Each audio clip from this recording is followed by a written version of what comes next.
Fala minha gente, muito boa noite, sejam muito bem-vindos a mais um vídeo aqui do canal. Fiquei um tempo sumido, né? Algumas questões, minha filha nasceu, graças a Deus está tudo bem, e agora nós voltamos. E esse primeiro vídeo que eu quero colocar para vocês aqui, nessa nova temporada, por assim dizer, nessa retomada, é uma sequência de vídeos que eu vou trazer para vocês aqui, né? Sempre às quintas-feiras, né? Nós carregando a cruz. O Projeto EBD eu volto com ele em janeiro, tá? Tá no meio já do trimestre, então eu volto com o Projeto EBD com a nova revista em janeiro, tá? Ficou essa parada aí, mas vamos voltar em janeiro, tá bom? E aí esse primeiro vídeo, como vocês já viram aí no título e na thumbnail, né? Casados para a glória de Deus. Nesse primeiro vídeo, o que é ser uma só carne, né? Claro que nós vamos pautar aqui o nosso comentário em Gênesis capítulo 2, versículos 24 e 25, né? Que diz assim: portanto, deixará o varão seu pai e a sua mãe, e apegar-se-á à sua mulher, e serão ambos uma só carne. E ambos estavam nus, o homem e a sua mulher, e não se envergonhavam. Bom, é claro que essa questão de deixará o homem a sua casa, iniciar a sua mulher, tem referência também em, deixa eu olhar aqui, eu anotei aqui, em Marcos, em 1 Coríntios, né? Você tem essa referência lá também, né? De que deixará o homem, e em Efésios 5:31, principalmente, quando fala lá dos deveres domésticos, né? Você tem essa referência também no Novo Testamento, mas a referência é esse texto, por isso eu escolhi esse texto aqui para comentar, tá? E o que é ser uma só carne? Muitas pessoas pensam direto na questão da intimidade do casal, né? E não é bem isso, tá? Não é bem isso que o texto está dizendo, não, ok? Uma só carne aqui é uma só criação, tá? Perceba que esse texto está bem na hora da criação. E aí, olha só, nos versículos anteriores, olha só o que diz. Todo mundo sabe, né, que foi tirado da costela. Mas olha essa expressão de Adão. No versículo 23, é registrado assim: e disse Adão, esta é agora osso dos meus ossos e carne da minha carne. Esta será chamada varoa, porquanto do varão foi tomada. Ou seja, Adão já fala da unidade, ela é osso dos meus ossos, carne da minha carne, antes que houvesse qualquer intimidade sexual. Qualquer intimidade entre Adão e Eva é posterior a essa fala dele, né?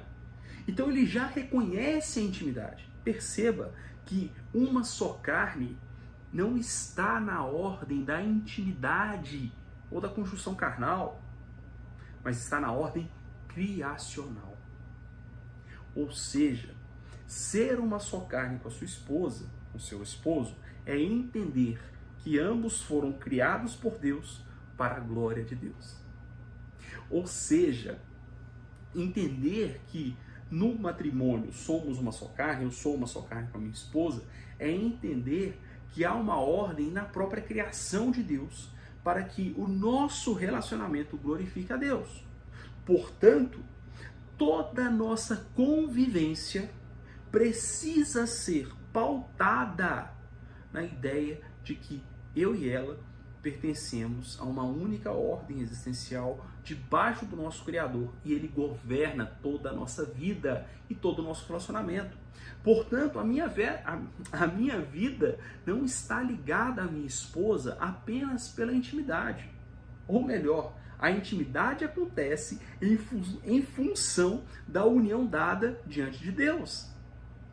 A intimidade é fruto da unidade, e não o contrário, né? E não o contrário.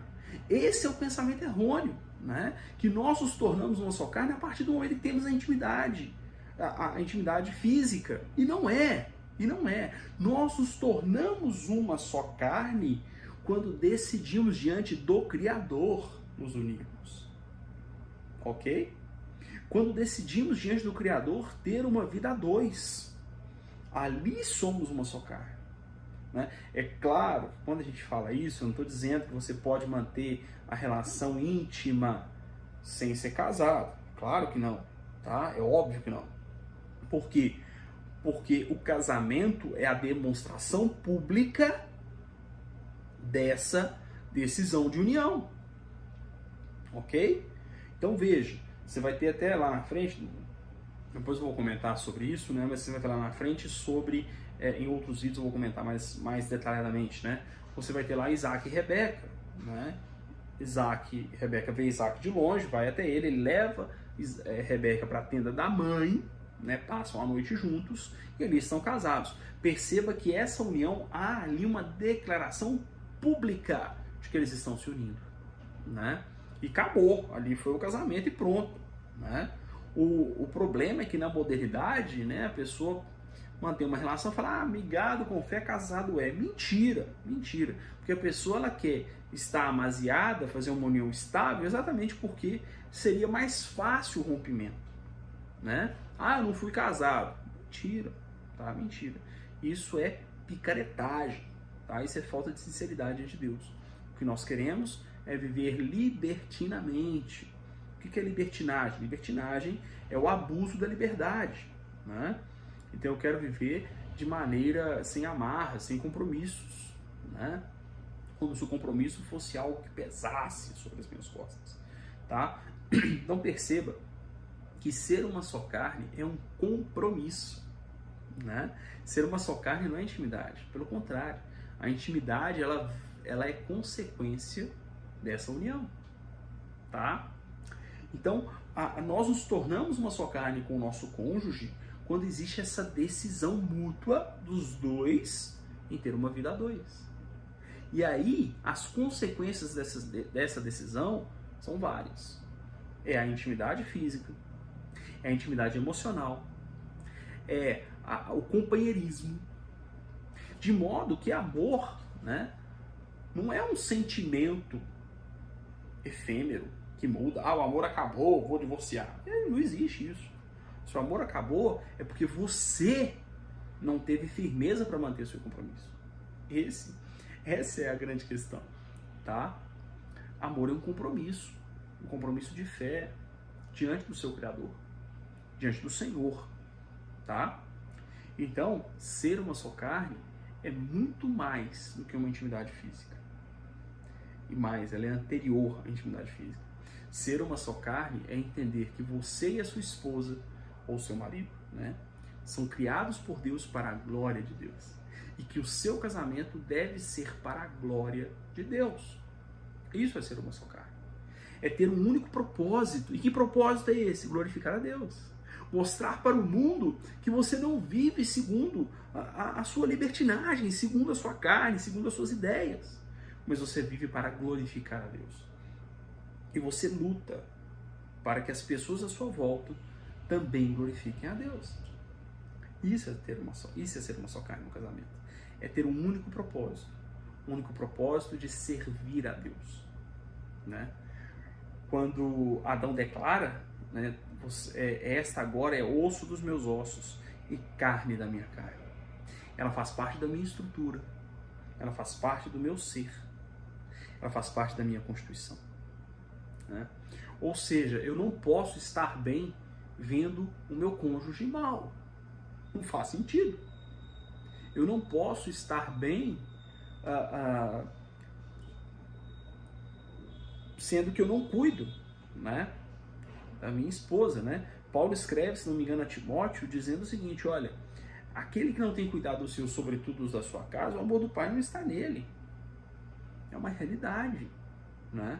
Então, uma só carne é o seguinte, além do compromisso, é o seguinte: olha, eu e minha esposa somos um só, de modo que eu vou cuidar dela como eu cuido de mim, né? Eu me interesso pelo bem-estar da minha esposa como me interesso pelo meu próprio bem-estar. Isso é ser uma só carne, tá? É ter um único propósito, uma única vivência, para que o nome do Senhor seja glorificado no seu casamento, no meu casamento, nos nossos lares, ok?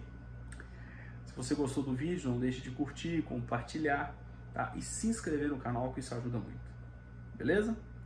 Hoje é isso, semana que vem a gente continua falando sobre casamento para a glória de Deus, ok? Grande abraço e até a próxima.